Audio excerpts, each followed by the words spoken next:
Hello student, good evening to all of you. तो आज हमारा सीटी का अगला लेक्चर होगा। ठीक है, तो आज हम लोग इसमें डिस्कस करेंगे प्रैक्टिस सेट 3 पे डिस्कस करेंगे। ठीक है, जहाँ तक हो गया उससे आगे हम लोग देखेंगे क्या है। तो इस लेक्चर में हम पहले एक नया जो है फिगर ऑफ स्पीच पढ़ेंगे। ठीक है, क्योंकि इसमें इस्तेमाल होगा उसका।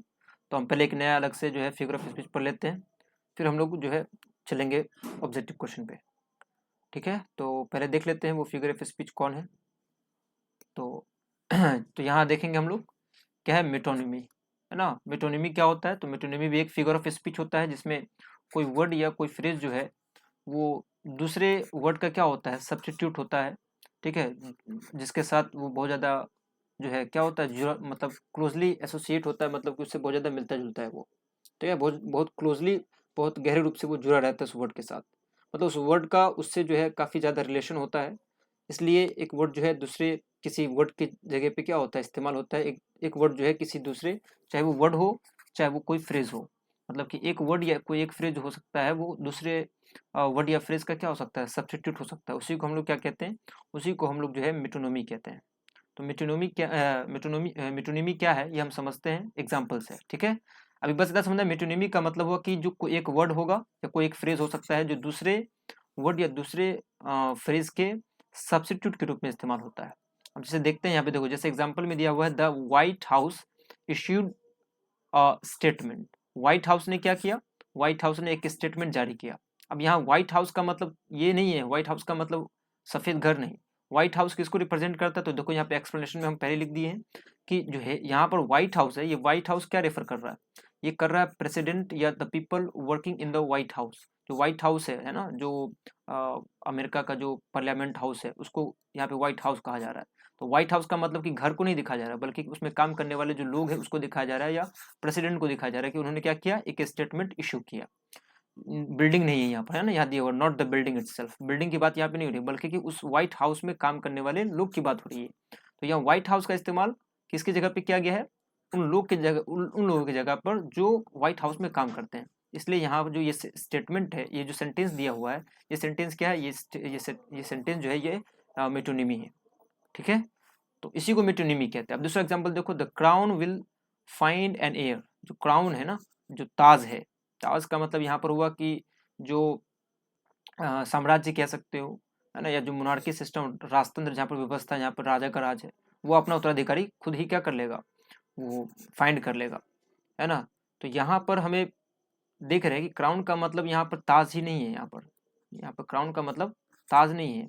तो यहाँ पर क्या है इसको समझते हैं। देखो, तो क्राउन क्या रेफर कर रहा है, मोनार्की को रेफर कर रहा है ना, और the royal family, not physical crown, है ना। फिजिकल मतलब कि कोई जो भौतिक वस्तु होती है, क्राउन का मतलब ताज, उसको नहीं रिप्रेजेंट कर रहा, बल्कि उस रॉयल फैमिली को मतलब यहाँ पर रिप्रेजेंट कर रहा है, रेफर कर रहा है, जो उस सिंहासन पर क्या होगा, बैठेगा। तो यहाँ क्राउन का मतलब हो गया वो जो मोनार्की है, जो राजतंत्र है, या जो कह सकते हैं किंगडम, एक साम्राज्य है, राज्य है। तो यहाँ पे सेंटेंस क्या हो गया, ये सेंटेंस हो गया मेटोनिमी। एक मिनट, पेन थोड़ा सा डार्क, ज़्यादा जो है डार्क है। चलो next, the pen is mightier than sword. जो पेन जो होती है ना, पेन, वो पेन जो है वो तलवार से ज़्यादा शक्तिशाली होती है, माइटियर होती है। तो यहाँ पेन और स्वॉर्ड दो वर्ड है यहाँ पर, लेकिन दोनों जो वर्ड है ये किसी न किसी का सब्स्टिट्यूट है ना। पेन जो है यहाँ पे किसी का सब्स्टिट्यूट है। पेन क्या रिप्रेजेंट कर रहा है, ये राइटिंग या पीसफुल एफर्ट्स को, कि और तलवार जो है वो किसको रिप्रेजेंट करता है, मिलिट्री पावर को या वायलेंस को, हिंसा को दिखा रहा है। तो हिंसा की जगह पे इस्तेमाल क्या हुआ है, स्वॉर्ड का इस्तेमाल हुआ है। और पेन जो इस्तेमाल हुआ किसकी जगह पे इस्तेमाल हुआ, पीसफुल एफर्ट्स के लिए, है ना। तो यहाँ पर पीसफुल एफर्ट्स मतलब कि शांति जो होती है ना, वो युद्ध से कहीं ज़्यादा शक्तिशाली होती है। ठीक है, मतलब कि शांति जो है कई मामलों में ज़्यादा खतरनाक होता है, किसकी तुलना में, तलवार की तुलना में। ठीक है, तो यहाँ पर जो पेन का इस्तेमाल किया गया है, पेन एक फिजिकल जो ऑब्जेक्ट होता है उसकी बात नहीं हो रही है, बल्कि बात हो रही है पीसफुल एफर्ट्स की। ठीक है, इसकी बात हो रही है, या लिखने की बात हो रही है कि कलम की जो ताकत होती है वो तलवार की ताकत नहीं होती है। ठीक है, कलम की ताकत के सामने तलवार की ताकत जो है वो कुछ भी नहीं है। तो इसको हम लोग कहते हैं मेटोनिमी कहते हैं। मेटोनिमी का मतलब हुआ कि एक वर्ड या कोई एक फ्रेज जो किसी दूसरे वर्ड या फ्रेज के जगह पर इस्तेमाल होता है, उसको हम क्या कहते हैं, मेटोनिमी कहते हैं।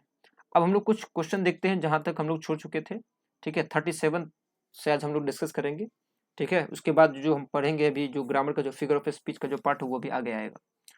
तो देखते हैं ये क्या है। देखो, from the given option select the one word which is opposite in the meaning to the given word. अब यहाँ पे हमें वर्ड क्या दिया हुआ, वर्ड दिया हुआ हमें प्लॉसिबल दिया हुआ वर्ड, है ना।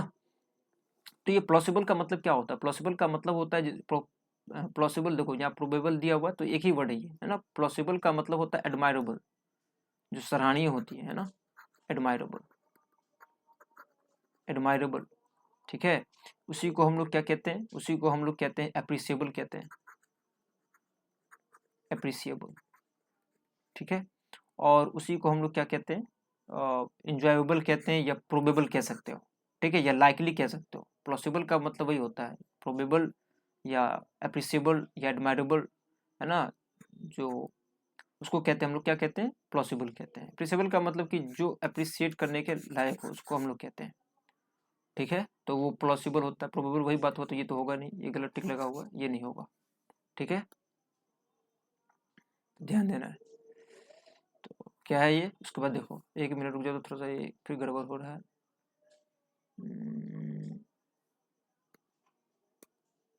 देखो तो क्या है, प्रोबेबल, तो ये तो होगा नहीं, इसका अपोजिट वर्ड हमें पूछ रहा है।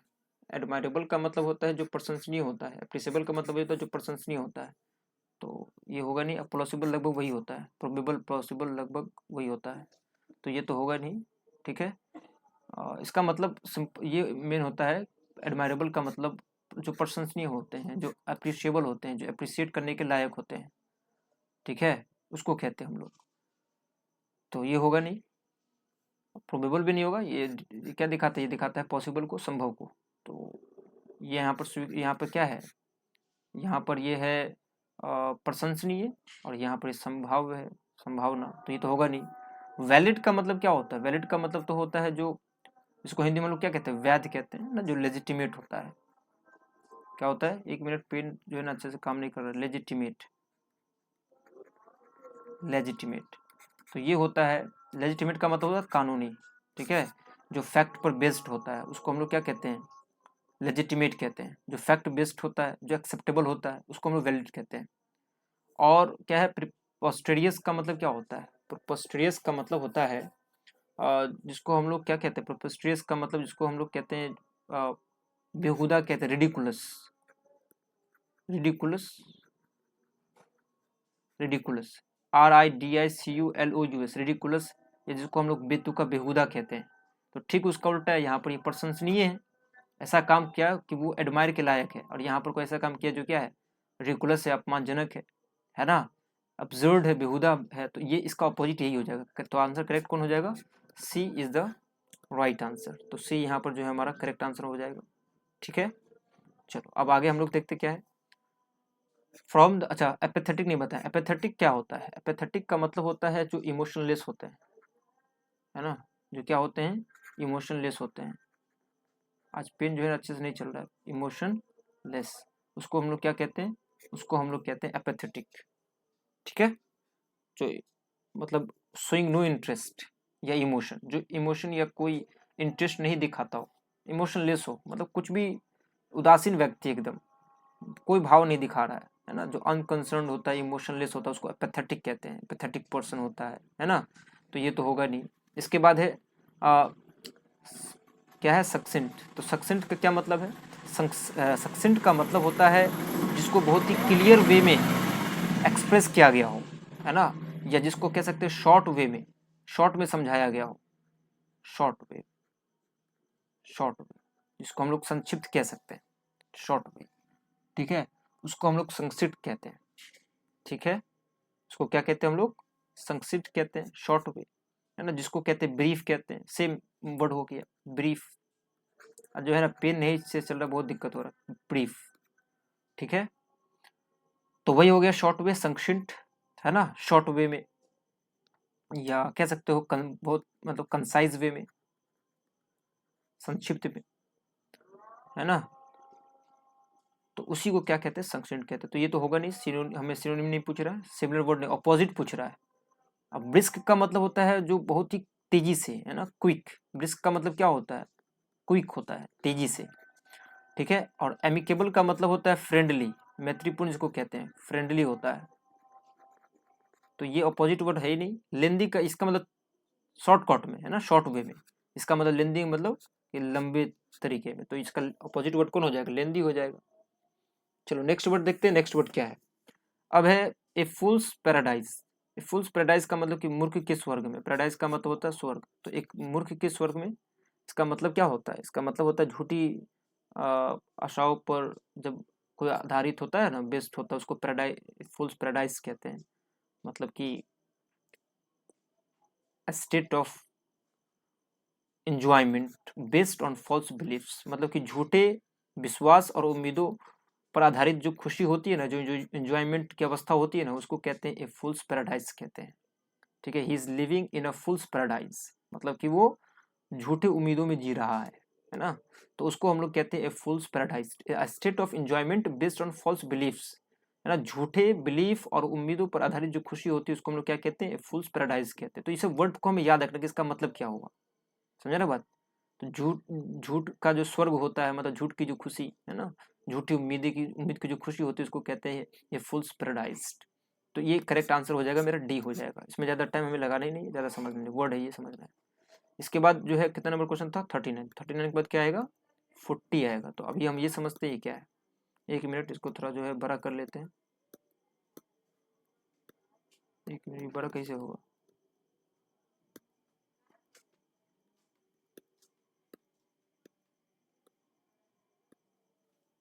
बड़ा कैसे होगा, हाँ एक मिनट, इसको थोड़ा बड़ा कर लेते हैं।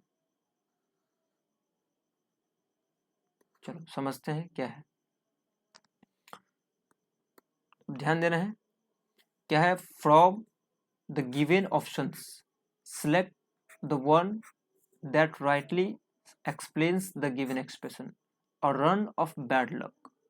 A run of bad luck का क्या मतलब होता है, रन ऑफ बैड लक का मतलब होता है a bad accident during a running event to be cursed with misfortune or long series of bad fortune। yes, तो इसका करेक्ट आंसर क्या हो जाएगा, सी हो जाएगा। मतलब कि कोई जो है दुर्भाग्य, दुर्भाग्य की लंबी अवधि को क्या कहते हैं, दुर्भाग्य की लंबी अवधि को कहते हैं रन ऑफ बैड लक। जैसे कह सकते हैं कि मैं जो है बैड फॉर्चून, मतलब कि मेरा दुर्भाग्य का समय चल रहा है, तो वहाँ पे मेरा दुर्भाग्य का समय चल रहा है, मतलब कि मेरे साथ अभी बुरा ही बुरा हो रहा है, तो उसको कह सकते हैं I am going through a run of bad luck. तो रन ऑफ बैड लक का मतलब होता है कि बुरा भाग्य का, दुर्भाग्य का दौर, उसको कहते हैं long series of bad Fortune. तो ये करेक्ट कौन हो जाएगा, सी हो जाएगा। तो ये सब वर्ड याद रखना है। रन ऑफ बैड लक का मतलब कि दुर्भाग्य का जो एक दौर होता है ना, कि मैं दुर्भाग्य के दौर से गुजर रहा हूँ, मेरे साथ अभी सब कुछ बुरा ही हो रहा है, ठीक है, तो उसको कहते हैं रन ऑफ बैड लक। उसके बाद क्या है, to beat about the bush. ये हम लोग स्पोकन क्लास में हम लोग डिस्कस किए होंगे, है ना। To beat around the bush का मतलब होता है इधर उधर की बातें करना, मतलब कि जो मेन पॉइंट है उस पर जो है नहीं आना, है ना, और इधर की बातें करना। तो क्या है, टू इग्नोर अ टॉपिक और पर्सन, किसी टॉपिक को इग्नोर करना। इग्नोर करना ठीक है, लेकिन जो बात कर रहा है ना, लेकिन मेन पॉइंट पर आए बिना, discuss a matter without coming to the point, तो बी करेक्ट हो जाएगा, ठीक है। टॉपिक या किसी पर्सन को इग्नोर करना नहीं, टॉपिक तो ठीक है, पर्सन को इग्नोर करना नहीं, बल्कि जो मेन मुद्दा है, जो मेन पॉइंट है, उस पर नहीं आ रहा है वो, बल्कि इधर उधर की क्या कर रहा है, बातें कर रहा है। तो discuss a matter without coming to the point, तो ये मेरा बी करेक्ट आंसर होगा। इसके बाद है पुल समवंस लेग। इसका क्या मतलब, पुल समवंस लेग का मतलब किसी का टांग खींचना, है ना। वो मेरा टांग खींच रहा है, मतलब कि क्या कर रहा है वो मतलब मुझे चिढ़ा रहा है। और ये चिढ़ाने की जो चिढ़ाने का जो ये एक्ट होता है, ये बहुत ही फ्रेंडली मैनर में होता है, ठीक है। तो किसी का टांग खींचना मतलब किसी को चिढ़ाना, टीज करना, समवन को किस मैनर में, फ्रेंडली मैनर में, है ना। तो एक दोस्ताना ढंग से किसी को क्या करना, टीज करना, चिढ़ाना, उसको कहते हैं किसी का टांग खींचना, ठीक है। You are pulling my leg, मतलब तो मेरे टांग खींच रहे हो, तो इसको कहते हैं पुल समवंस लेग। नेक्स्ट देखते हैं अब 43 होगा, तो 43 यहाँ है, इसको थोड़ा बड़ा कर लेते हैं पहले, है ना। तो इसको पहले थोड़ा बड़ा कर लेते हैं, एक मिनट, चलो ध्यान दोगे। तो यहाँ पर हमें क्वेश्चन, एक मिनट थोड़ा बड़ा कर लेते हैं, देखो क्वेश्चन क्या है, इसको समझते हैं। Rearrange the given jumbled group of words to make communicate. अच्छा, यहाँ पर अब हमें क्या करना है, सेंटेंस को रीअरेंज करना है। अब ये अच्छे से समझना है। देखो क्या है, ऑप्शन को हमें समझना है। पहले में कह रहा है कि ये वाला ऑप्शन में कह रहा है कि पहले दूसरा होगा, तो दूसरा में क्या है, लिविंग द फील्ड। और पहले फिर कह रहा है चौथा, living the field contest eight the 11th। Question से बन रहा है लिविंग द फील्ड, फील्ड को मुकाबले, फील्ड मुकाबले को छोड़कर। ये क्या हुआ, सेंटेंस नहीं बन रहा ना, तो ये वाला होगा ही नहीं। बी कह रहा है चौथा, चौथा contest at the 11th hour. Contest का मतलब होता है मुकाबला, है ना, तुरंत मुकाबला। और तीसरा ओपन टू, कोई सब्जेक्ट कोई ऑब्जेक्ट नहीं, ये भी गलती लग रही है, ये सही लग भी नहीं रहा है। यहाँ सब्जेक्ट देखो ना, ये ही रिटायर्ड फ्रॉम द, वो रिटायर्ड हो गया। कहाँ से रिटायर्ड हो गया, कहाँ से रिटायर्ड, द के बाद तो बिफोर आ ही नहीं सकता है, तो पहला के बाद दूसरा तो होगा नहीं, द के बाद तो वर्ब आ ही नहीं सकता, तो पहला के बाद क्या होगा, चौथा होगा। तो पहला के बाद चौथा कौन मिला, डी मिला, करेक्ट। तो ये होगा, he retired from the contest at the 11th hour, मतलब कि वो तुरंत एन मौके पर, एट द 11th आवर का मतलब क्या होता है, एन मौके पर, है ना, पढ़े होंगे इस पॉकेट में, कि एन मौके पर जो है वो कंटेस्ट मतलब कि मुकाबले से रिटायर हो गया, चला गया, है ना। Living the field open, field को ओपन छोड़कर, खुला छोड़कर अपने विरोधी के लिए, ओपोनेंट के लिए। तो इसलिए मेरा डी आंसर क्या है जाएगा, करेक्ट हो जाएगा, है ना। लिविंग द फील्ड कंटेस्ट तो होगा ही नहीं, गलत है ये, है ना। फिर चौथा के बाद फिर कह रहा है contest at the 11th our, फिर कह रहा है तीसरा ओपन टू हिज, कोई सेंस ही नहीं बन रहा है, तो इसलिए ये सब होगा ही नहीं, क्या होगा, चौथा होगा। फिर 44 का देखो क्या कह रहा है, make meaningful of physical traits but sometimes, पहला के बाद तीसरा। दे में, दे यहाँ पर इस्तेमाल आया, दे का इस्तेमाल किसी न किसी के लिए जरूर क्या होगा, उसका नाम जरूर आगे क्या होगा, तो दे तो पहले आएगा नहीं, तो ये भी गलत है, ये होगा नहीं। तीसरा, तीसरा दे का है तो ये भी नहीं होगा पहले। दे यहाँ पे प्रोनाउन है, प्रोनाउन तुम लोग पढ़े होगे, है ना। तो प्रोनाउन तो बहुत बेसिक क्लास में हम लोग पढ़ते हैं, मार्क आज जो है ना पेन अच्छे से काम नहीं कर रहा है। तो प्रोनाउन का मतलब होता है जो किसी भी नाउन की जगह पे इस्तेमाल होता है, तो यहाँ पर जो दे का इस्तेमाल किया गया होगा, यहाँ पर किसी न किसी प्लूरल नाउन की जगह पे इस्तेमाल किया होगा, जिसका जिक्र पहले हुआ होगा, तो ये तो पहले आएगा ही नहीं, है ना।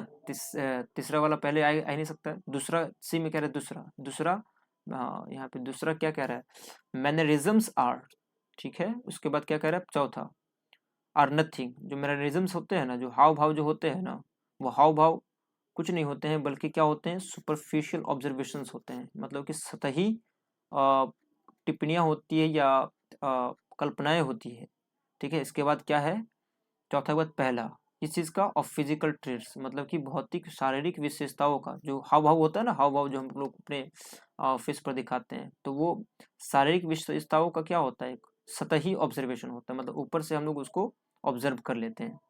लेकिन कभी कभी क्या होता है वो, अब कह रहे तीसरा ना, तो कभी कभी गौर से देखना है, दूसरा के बाद क्या रहता है, चौथा, चौथा के बाद पहले पे गए हम लोग, और उसके बाद तीसरा पे आना है। लेकिन कभी कभी वे हमारे व्यक्तित्व को और हमारे फीलिंग को क्या कर सकता है, रिवील कर सकता है। क्या बोला है इन्होंने कि मैनरिज्म जो होता है, जो हाव भाव होता है, वो होता कुछ नहीं है, वो सिर्फ सुपरफिशियल ऑब्जर्वेशन होता है। हम लोग ऊपर से क्या करते हैं, उसको ऑब्जर्व करते हैं, हमारे शारीरिक गुणों को हम लोग क्या करते हैं, सतही तौर पर ऑब्जर्व करते हैं, ऊपर ऊपर ऑब्जर्व करते हैं। लेकिन कभी कभी क्या करता है वो, हमारे पर्सनालिटी को भी वो रिवील कर देता है, या कभी कभी हमारी हमारी जो फीलिंग है उसको भी क्या कर लेता है, ये कभी कभी रिवील कर देता है। तो ये एकदम करेक्ट जो है अरेंज किया गया है, तो ऑप्शन नंबर सी जो है वो करेक्ट हो जाएगा, ठीक है। चलो उसके बाद हम लोग देखते हैं क्या है, एक मिनट, ही जो है ना बार बार उसको दिक्कत हो जाता है, पेन जो है ना सही नहीं काम कर रहा। देखो उसके बाद क्या है, rearrange the given jumbled group of words to make a meaningful sentence. अब देखो यहाँ पे क्या कह रहा है, एक मिनट पहले इसको थोड़ा ऊपर कर लेते हैं, ध्यान देना। एक मिनट, ये तो गड़बड़ा गया। चलो देखो ऐसे ही देखो, ठीक है, नहीं तो रुको इसको पहले मिटा देते हैं।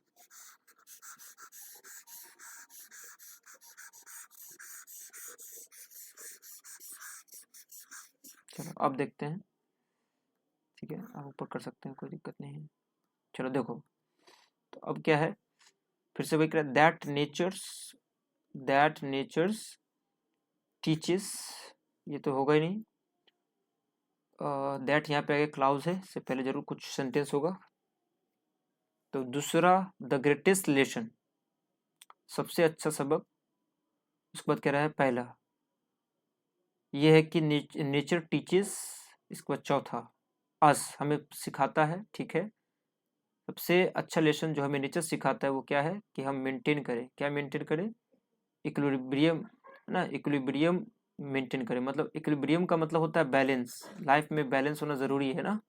तो सबसे अच्छी चीज़ जो हमें नेचर क्या सिखाता है कि हम क्या करें, मेंटेन करें, क्या मेंटेन करें, इक्विलिब्रियम मेंटेन करें, बैलेंस मेंटेन करें अपने लाइफ में। तो ये करेक्ट जो है अरेंजमेंट है। तो ऑप्शन नंबर जो ए है सही लग रहा है ना, दूसरा, पहला, चौथा और तीसरा, तो एक करेक्ट है यहाँ पर। सेंटेंस बनाना पड़ेगा, बिना सेंटेंस बार बार जितना बनाओगे, जितना ज़्यादा प्रैक्टिस करोगे उतना समझ में आएगा, है ना। तो इसको सेंटेंस बनाना पड़ता है कि जो सबसे अच्छा जो लेसन जो हमें नेचर सिखाता है वो क्या है, हमें सिखाता है, टीचर्स किसको सिखाता है, हमें सिखाता है ना, कि हम मेंटेन करें, क्या मेंटेन करें, इक्विलिब्रियम मेंटेन करें, बैलेंस मेंटेन करें अपनी लाइफ में। तो इसलिए मेरा जो है ये जो है ना करेक्ट जो है इसको अरेंज किया गया है। अब आगे बढ़ते हैं, आगे क्या है, तो 45 हुआ था, 46 होगा, है ना, 46 ये वाला होगा, तो 46 देखते हैं।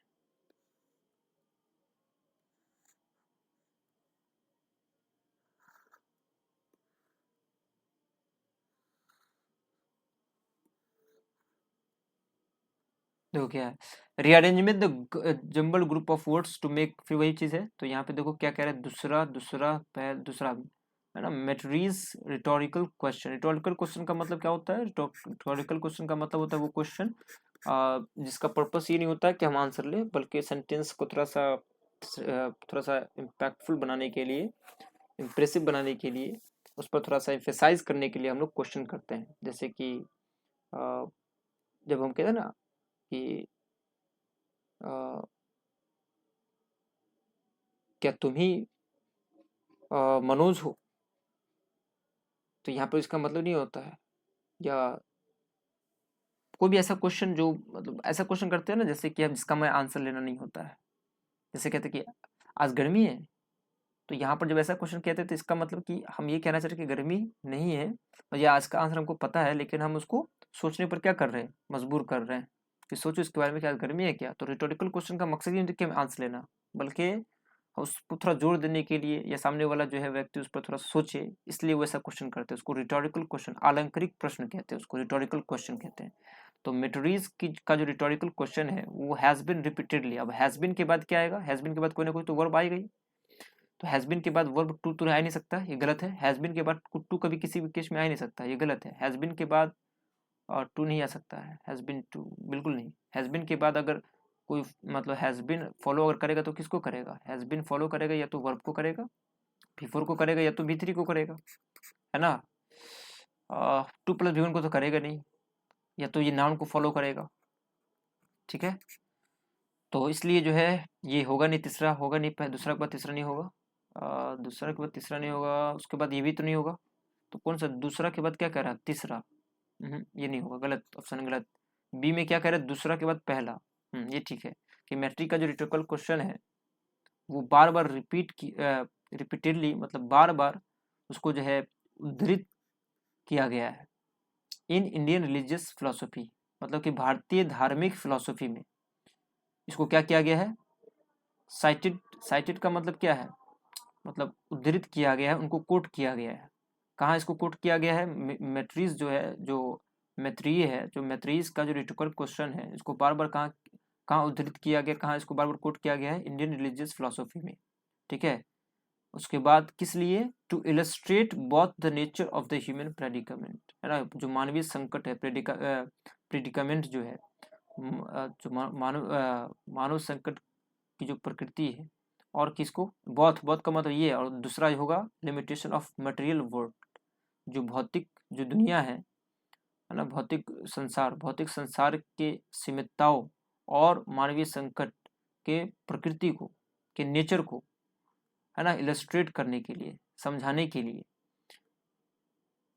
इंडियन रिलीजियस फिलोसफी में उसका जो रिटोरिकल क्वेश्चन है, इसको बार बार क्या किया गया है, कोट किया गया है, ठीक है। तो ये करेक्ट लग रहा है कि मैट्रीज rhetorical question has been repeatedly cited, कि मैट्रीज का जो रिटोरिकल क्वेश्चन है इसको बार बार क्या किया गया है, कोट किया गया है, साइटेड किया गया है इंडियन रिलीजियस फिलोसफी में, किस लिए, टू इलस्ट्रेट, इलस्ट्रेट का मतलब जानती होगी, उदाहरण सहित समझाना, किसको समझाने के लिए, मानवीय संकटों को समझाने के लिए, और जो मटेरियल वर्ल्ड है, जो भौतिक संसार है, भौतिक संसार के सीमितताओं को समझाने के लिए इनके रिटोरिकल क्वेश्चन को इंडियन फिलोसफी में जो है इसको कोट किया गया है। तो पहला नहीं, दूसरा के बाद पहला ठीक है, दूसरा पहला किधर है, ये है दूसरा पहला, तो मेरा बी आंसर जो है वो करेक्ट आंसर हो जाएगा। दूसरे का तीसरा तो हो नहीं सकता। ये थोड़ा सा टफ है, क्वेश्चन करना पड़ेगा, बार बार पढ़ना पड़ेगा, हर एक वर्ड को मिलाना पड़ेगा तभी होगा। अब सेंटेंस बनाओगे तो तुम्हें बनेगा नहीं सेंटेंस, जब तक सेंटेंस ऐसे से बनेगा नहीं तब तक समझो कि वो सेंटेंस ऐसे अरेंज नहीं किया गया है। ठीक है, इसके बाद देखो क्या है, इलेक्शंस। अच्छा, अब तो मेरा जो है टॉपिक चेंज हो गया। अब यहाँ से देखो, अब आगे जो है फिगर ऑफ स्पीच का पार्ट है, तो इस पर ध्यान देना आप थोड़ा सा अच्छे से। देखो क्या है, इसको थोड़ा ऊपर कर लेते हैं। ध्यान दोगे क्या है, elections are a festival of democracy. Election जो होता है वो फेस्टिवल होता है डेमोक्रेसी का, है ना। तो यहाँ पे इलेक्शन का कंपैरिजन किससे किया गया है, तो आंसर दे सकते हैं, इलेक्शन का कंपैरिजन किया गया है फेस्टिवल से, कि इलेक्शन जो है वो फेस्टिवल है किसका, डेमोक्रेसी का। तो विदाउट सिमिली क्या होता है, जब हम किसी दो चीज का कंपेयर करते हैं, किसका इस्तेमाल करके, एज और लाइक का इस्तेमाल करके करते हैं, तो उसको क्या कहते हैं, सिमिली कहते हैं। तो ये तो होगा नहीं, है ना। ऑक्सीमोरन का मतलब था जब कोई दो अपोजिट वर्ड होता है, जैसे कि जैसे कह सकते हैं लिविंग डेड, तो ये दो वर्ड है, एक लिविंग है एक डेड है, तो ये अपोजिट, इसको कहते हैं ऑक्सीमोरन कहते हैं, तो ये तो होगा नहीं।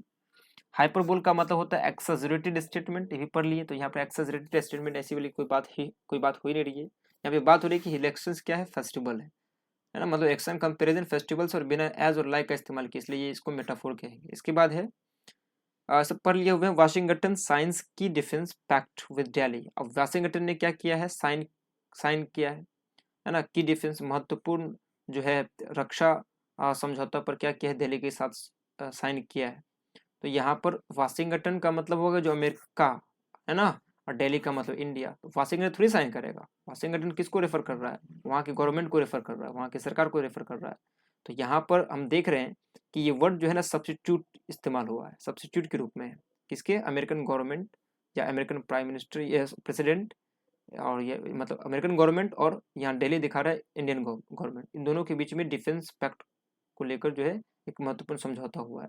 तो इसको क्या कहते हैं, जस्ट हम लोग पढ़े, है ना, मेटोनिमी कहते हैं, कि जब कोई वर्ड या कोई फ्रेज जब सब्स्टिट्यूट होता है ना, तो उसको हम लोग मेटोनिमी कहते हैं। मेटाफोर तो हो नहीं सकता, मेटाफोर का मतलब होता है जब कोई तुझ से कंपेरिजन करते हैं, पन भी नहीं हो सकता है, ठीक है, और हाइपरबोल तो होगा ही नहीं, एक्सेजरेटेड स्टेटमेंट होता है, तो ये भी नहीं होगा। उसके बाद है to me alone there came a thought of grief. ये क्या है, तो पर्सोनिफिकेशन है क्या, पर्सोनिफिकेशन नहीं है।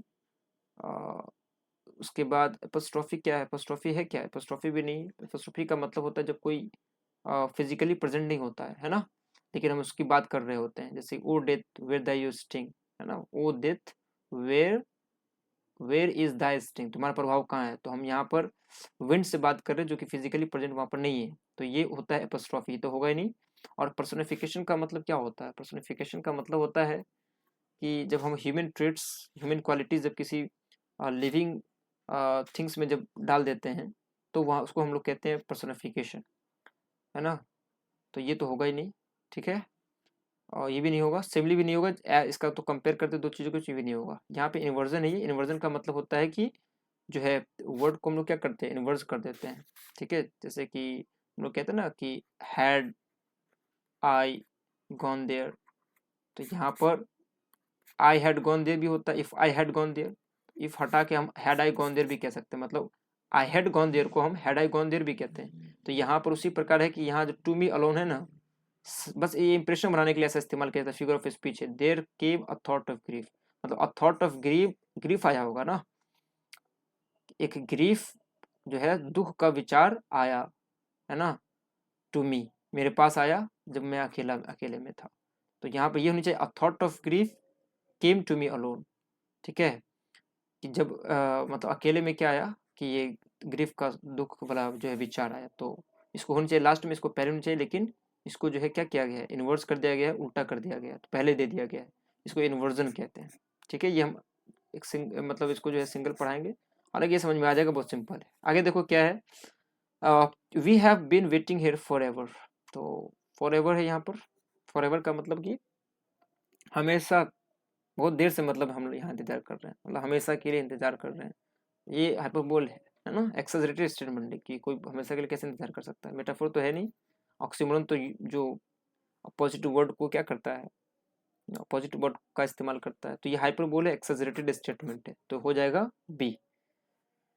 पेन थोड़ा सा अच्छे से नहीं चला है, थोड़ा पढ़ाने में जो है ठीक नहीं लगा है, थोड़ा सा अच्छे से समझोगे, समझ में चीज़ें आ जाएगी, ठीक है।